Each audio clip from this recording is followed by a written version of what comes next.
Welcome to another edition of SVSU Red Alert, your weekly update on Saginaw Valley State University athletics. I'm your host, JJ Boehm. For the second straight season, the SVSU football team put on an impressive display, winning before a national audience, this time over Wayne State. We'll review that with SVSU head football coach Jim Collins. We'll also get an update on the SVSU cheerleading program with new head coach Susie Conrad. That's all ahead on this edition of SVSU Red Alert.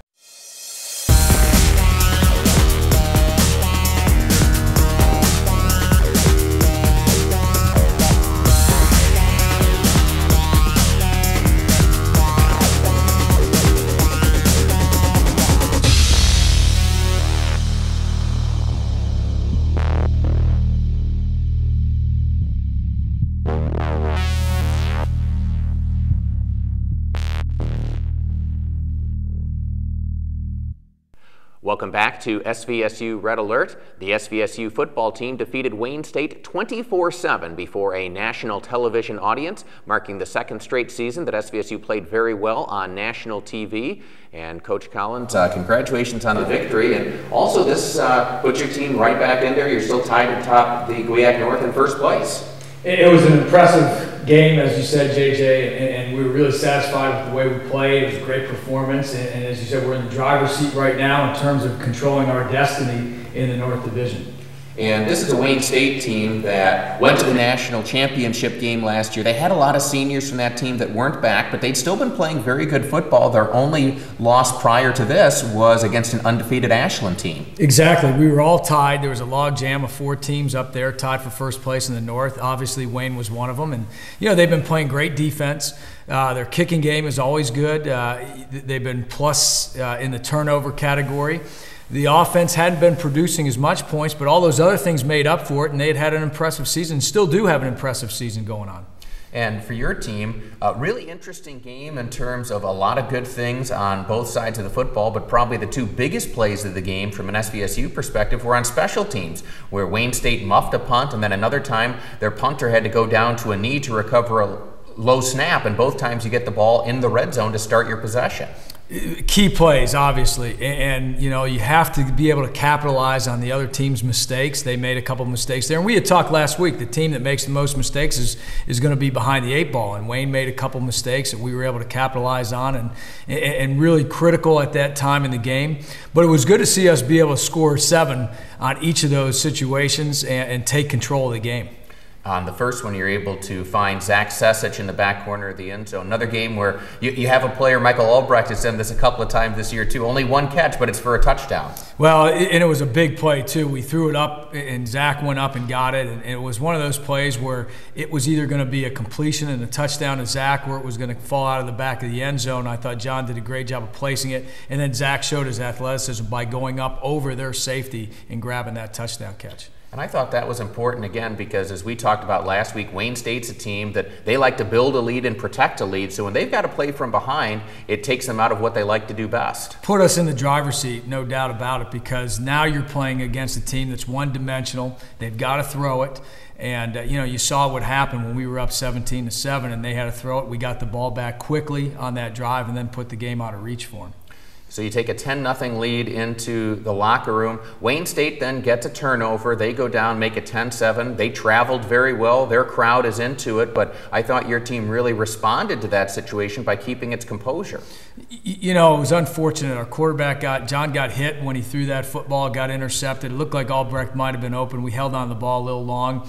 They score the points. Then we get the ball back, get a first down, and then have a tipped pass get intercepted. So now it's 10-7. Our defense is running back on the field again, but we kept our poise. We made the big stop, and then the offense got a chance to come back and control the game again.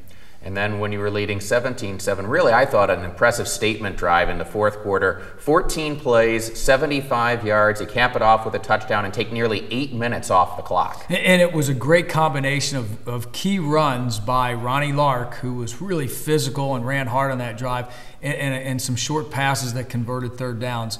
And as you said, the most impressive thing, I think, was the fact that we took all that time off the clock and really gave the ball back to Wayne with no opportunity to come back and get back in the game.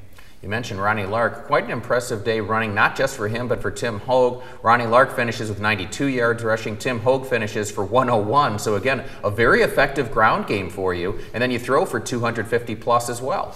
And if you really dissect what Wayne was doing on defense, they were running a defense designed to stop the big pass play. They played a lot of cover two, played a lot of double coverage on Jeff Janis, which is what opened up the game for Michael Albrecht to have so many catches, and then obviously opened up some things in the run game. So what I really like about our team right now is that we're finding ways to get it done. And despite the fact that we made mistakes, turned the ball over, didn't play the perfect game, we're still figuring out ways to be productive offensively, defensively, kicking game, and then figuring out ways to win. And then this is the second straight week where the defense only surrenders one touchdown. Impressive when you look at 8 quarters, 2 touchdowns in the last 8 quarters, and then you go back to the Ferris game where they shut Ferris down in the overtime period. So you've got to be happy with the way they're playing. They're playing with a lot of energy. They're playing with a lot of confidence right now, and they've got to continue to do that. So really an all-around, I thought, very good victory because, as you said, you'd like to have those turnovers back, but aside from that, everything else really seemed to go according to game plan. Exactly, and you know, all 3 phases. If you look at the kicking game, very, very solid day in the kicking game. Wayne has a really good kick return team, and we shut it down. I think we made every tackle inside their 20-yard line.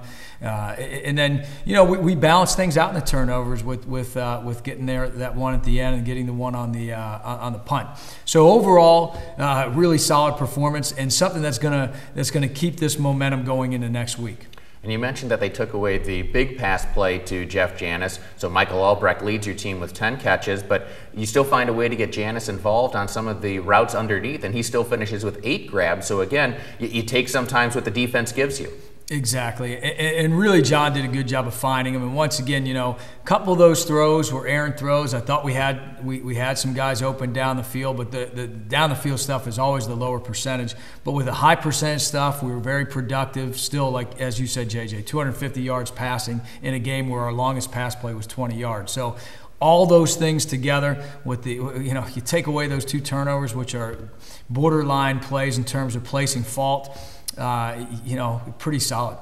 So a good overall performance, and one of those things that I think you can certainly now build on. And I also know it's kind of a luxury to be able to, it's a sprint to get ready for a short week, but now you get a little bit extra time to try and make sure as we hit the second half of the season that you have a little more time to get guys healthy if they've got bumps and bruises. Exactly. We really had 3 straight weeks of very physical games, Ferris, Northwood, and Wayne. So having those extra 2 days to relax and get the legs back underneath us and heal up. And some of the guys that got banged up on Thursday night needed those extra 2 days, and they're going to practice. So, you know, all those things, it couldn't have come at a better time, and now we've got to really prepare hard for Hillsdale.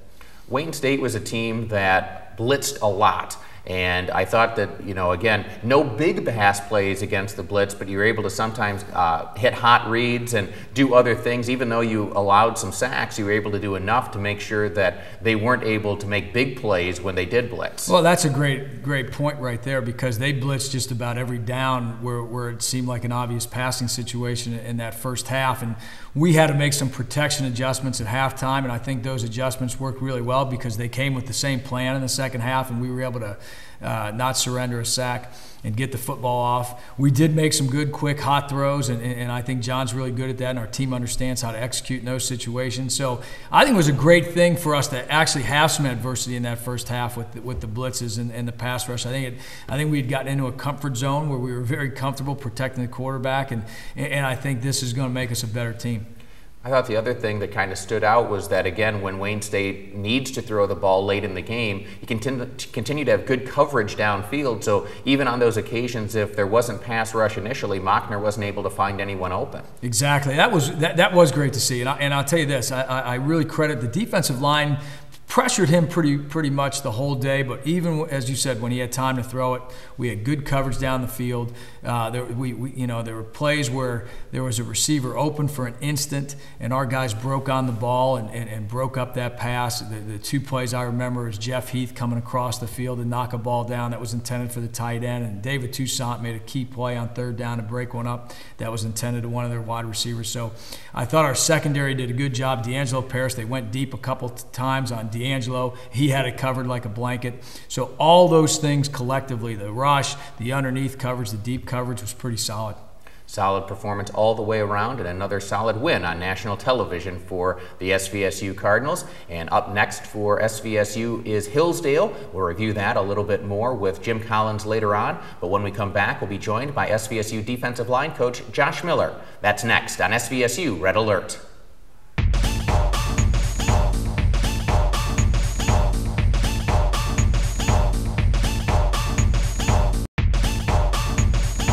This week's Spring Hill Suites Male Athlete of the Week is Ronnie Lark. Lark, a senior running back, made his presence in a big spot against Wayne State on national television last Thursday, October 11th, as he led the Cardinal running game with a stellar second-half performance. Lark capitalized on a Warrior miscue with a 1-yard run to give number 17 SVSU a 17-7 lead. The touchdown was Lark's first of the season and gave Saginaw Valley a comfortable advantage as the defense stepped it up and put Wayne State away in a big GLIAC North matchup. Lark posted a season-high 92 yards on 16 carries for 5.8 average yards per carry. SVSU went on to victory 24-7. Ronnie Lark, your Spring Hill Suites Male Athlete of the Week.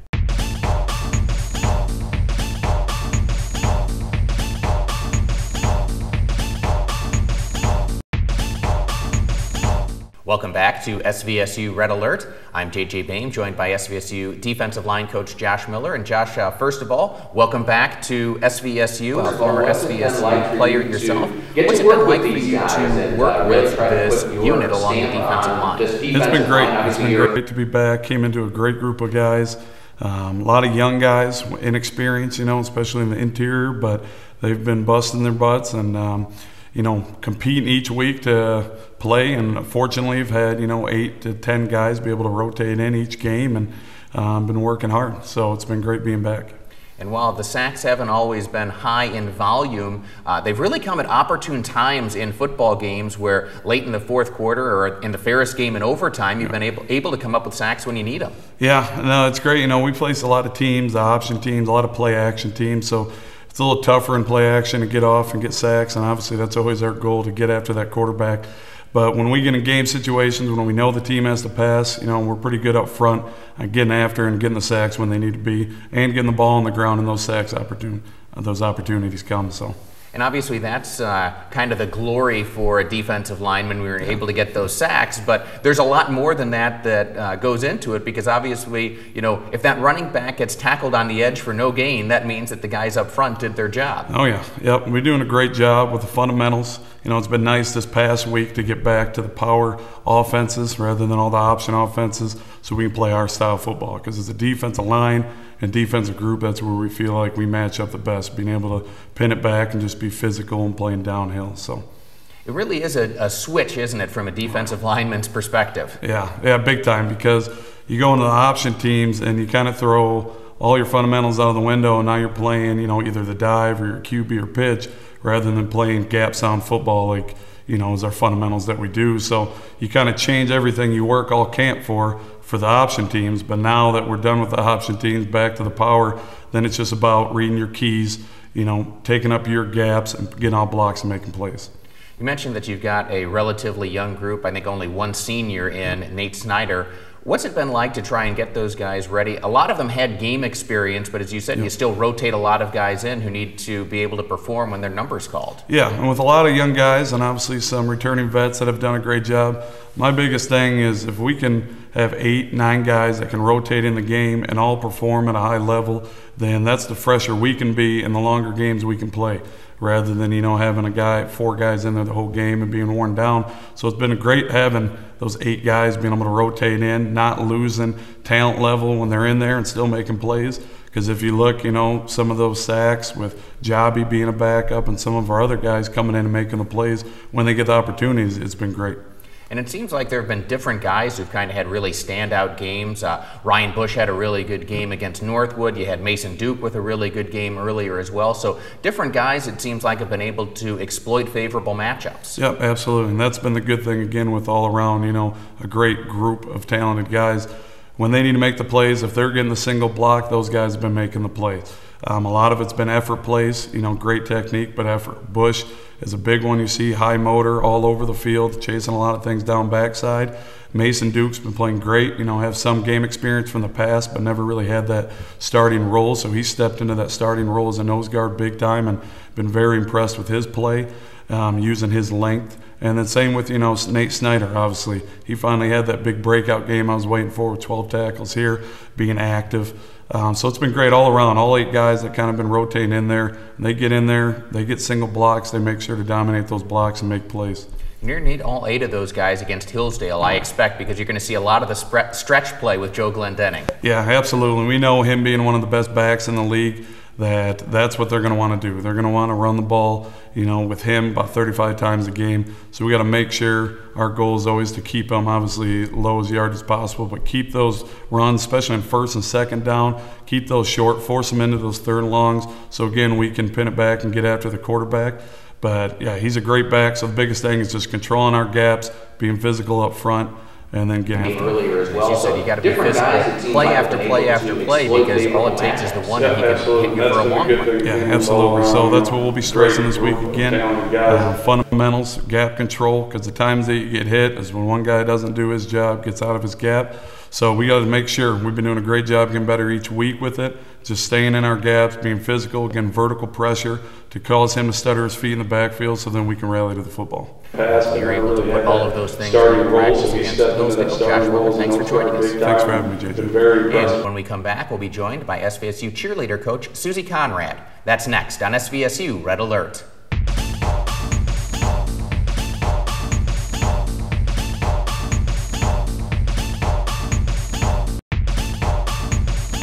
Saginaw Valley State University, where students learn in personal classroom settings and state-of-the-art labs. Where students make a difference in Michigan's Great Lakes Bay region and study the world. A place where we celebrate Red Pride. Saginaw Valley State University.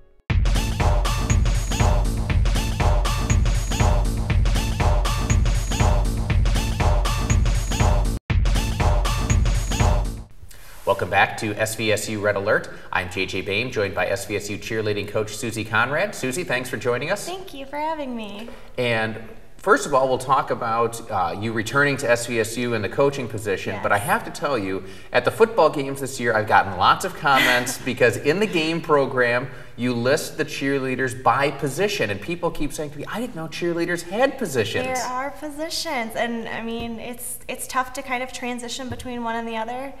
And the girls are doing great with what we've been given, and we've got a lot of talent, a lot of really strong girls, and it's been fun to see what they can do this year. Well, let's talk about, too, what brought you back to SVSU. You were part of the cheerleading team here, and now you decided to come back and be the head coach. Yes, I coached a high school team for 4 years, and when this opportunity came about, I just couldn't picture myself doing anything else, and I was lucky enough to get it. And being back at Saginaw is great. I love Saginaw Valley. I love everything that it stands for and the community feel it has, and I'm just glad to be a part of it again. Talk to people about the competitive sport of cheerleading, because people see what goes on at the sideline and all of that, but there really is a competitive side to this as well. Well, cheerleading has transitioned very much from a sideline show to a competition between teams, very strongly stunting and tumbling based, and it's taken a whole lot more strength and endurance and stamina, and the girls are really challenged these days. The things that they are doing now, they weren't doing 10 years ago. Nobody even thought of doing 10 years ago. So it's been really neat to see how different cheerleading has become in the past couple of years, and competitions are a big part of that now. And I know that you get a chance to qualify to go down to Florida to compete against all the teams around the country. Mm-hmm. So, and I know it's kind of an interesting mix between what you're working on in your routines for football and basketball games and what you're working on that you don't really get to show except at competition. Right. The big stunts we don't really get to do without mats, so it's exciting for everybody because they can do that. This is so exciting. It's a bigger show, and it's a completely different atmosphere, and I'm very excited to be a part of it this year. I know you're looking forward to that, but what also goes into developing the routines that people do see at a football or basketball game, for example? Well, our biggest component is getting the crowd involved. Anything we can do to get a little SB out of our crowd, we're happy to do. And especially during football season, that's kind of what our focus is, just make sure the crowd gets involved. And this year we've been really lucky. The crowd's stuck around and been very involved in the games, and, got to credit the football team partially for that. So. But I know it really is trying to get people involved and get their spirit Definitely. up and all of those kinds of things. And you put in just as much work, and your student athletes put in just as much work for cheerleading as anybody does in any other sport. Oh, definitely. In practice, out of practice, you'll see us around town, around the city, showing off, supporting the teams on here, everything. So, yeah. What does it take to be a good cheerleader?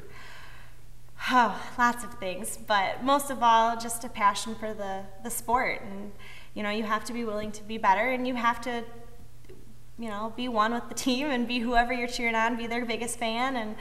And you have to be willing to try new things and, strength and tumbling skills, things like that, of course. But above all, you just have to have a really big passion for the sport.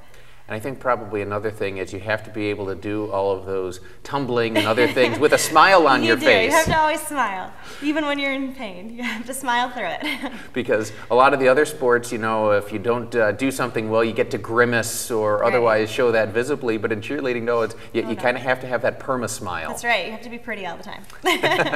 And I know that this is also something that you work on because you have both guys and girls on the cheerleading squad as well. We do. This season so far is all girl, but when we have boys on the team, they of course have to participate 100%. This is not a girls-only show when the boys are around. They're just as much of the picture.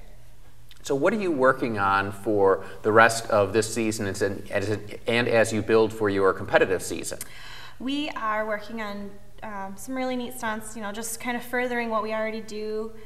Taking it to the next level, just making it a little bit more flashy, things like that, just to impress the judges and whoever's watching us, fans alike. And hopefully we'll have a routine put together by the end of the year, and we can start perfecting it for our April Nationals. Hopefully all of that comes together for you, and we look forward to seeing you and the team for the rest of the fall season and the winter sports. Susie Conrad, thanks for joining us. Thanks for having me. And when we come back, we'll be rejoined by SVSU head football coach Jim Collins. That's next on SVSU Red Alert.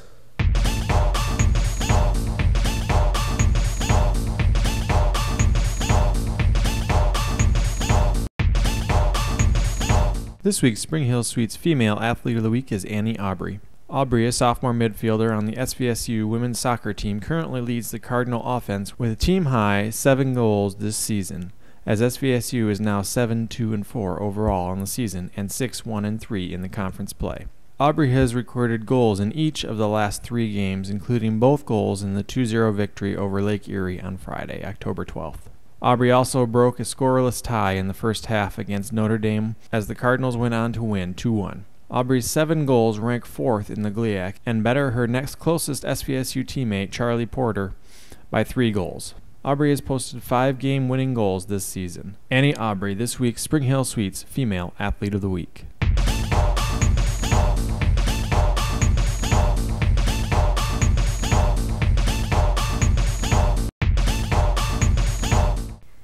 Welcome back to SVSU Red Alert. The SVSU football team will head on the road to Hillsdale for their next contest, and one of the teams tied with them atop the GLIAC North. I'm rejoined by SVSU head football coach Jim Collins. And Coach, you said it earlier, you control your own destiny, but just because you control it doesn't mean it's easy. Hillsdale is obviously a top first place for a reason. Exactly, and this is going to be a great challenge for us. I think Hillsdale does an excellent job of mixing the run and the pass. The quarterback, Missett, is a good passer. He's a good leader. Glenn Denning is one of the best backs in the country, and they've got solid people around them. And then defensively, really good and playing really well right now. So this is going to be a great challenge for our football team, and one that we welcome. It's a battle for first place right now. We're the 2 teams that are tied for first in the North, and it's going to be a great football game. Michigan Tech also tied atop, and that's who you have in 2 weeks. But again, you control your own destiny, in part because Grand Valley already lost to Northern Michigan a little bit unexpectedly. But I know you're not looking too far down the road because, as you said, Hillsdale's not only a good football team this year, that's one of those losses from last year I know you'd like to have back. You know, and it was a close game. They scored at the end. We got the ball back and couldn't finish the game, and it was really disappointing. And ultimately, you know, if you look at the way the GLIAC is in the North, you see a lot of games decided late in the game. And, you know, I think this past week against Wayne, we were fortunate to have that big lead going into those last couple minutes, but that's not usually the case. Usually the case is a really tight, close, hard-fought game right to the bitter end, and that's what you have to prepare for on a weekly basis.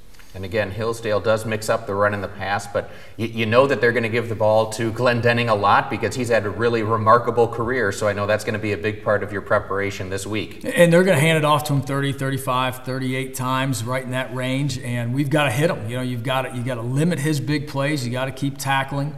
And then you got to be ready for that play action pass. But I think one of the big things is if you look at when Hillsdale's been successful and when they've struggled, it's been based on what Glendenning does. And if he has a great day, they're usually pretty dang good. If people figure out a way to shut him down, you know, it's a different story. So we've got to shut him down, key on him, be very physical, tackle, and then play great pass defense behind it. One of the things that Hillsdale has done very effectively in their pass defense this season is intercept the football. They've got 14 interceptions already as a team. It's one of the most impressive things I've seen. As we've studied film, they have gotten picks every single game, and everybody, the linebackers and the defensive backs, have been involved in that.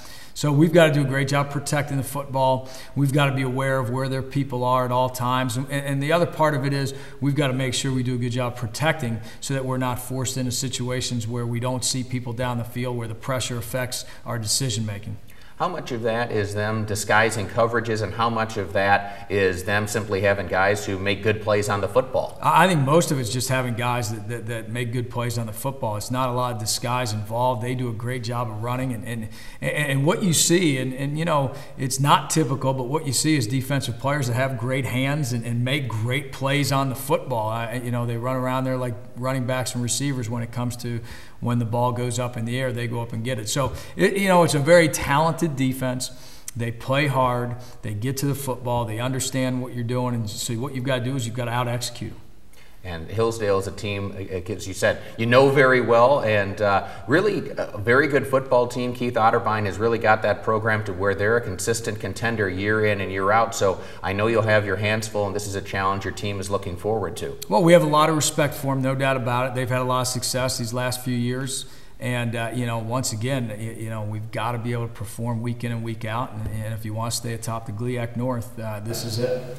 How much does it help you to have been able to have such a good running game against Wayne State to build on going in against this Hillsdale team? I think that's the key. I think ball control is going to be extremely important. You know, I think what we saw out of us against Wayne State was promising in terms of time of possession. You know, so all those factors are going to be big. Hillsdale is a different defense than Wayne State or Northwood, but at the end of the day, it comes down to us. We've got to be able to execute in all phases, and if we can do that, we've got a chance to be successful. Hopefully the Cardinals are successful on the road against Hillsdale. Coach Collins, good luck. Thanks, JJ. And we thank you for watching, and we hope you have enjoyed this edition of SVSU Red Alert.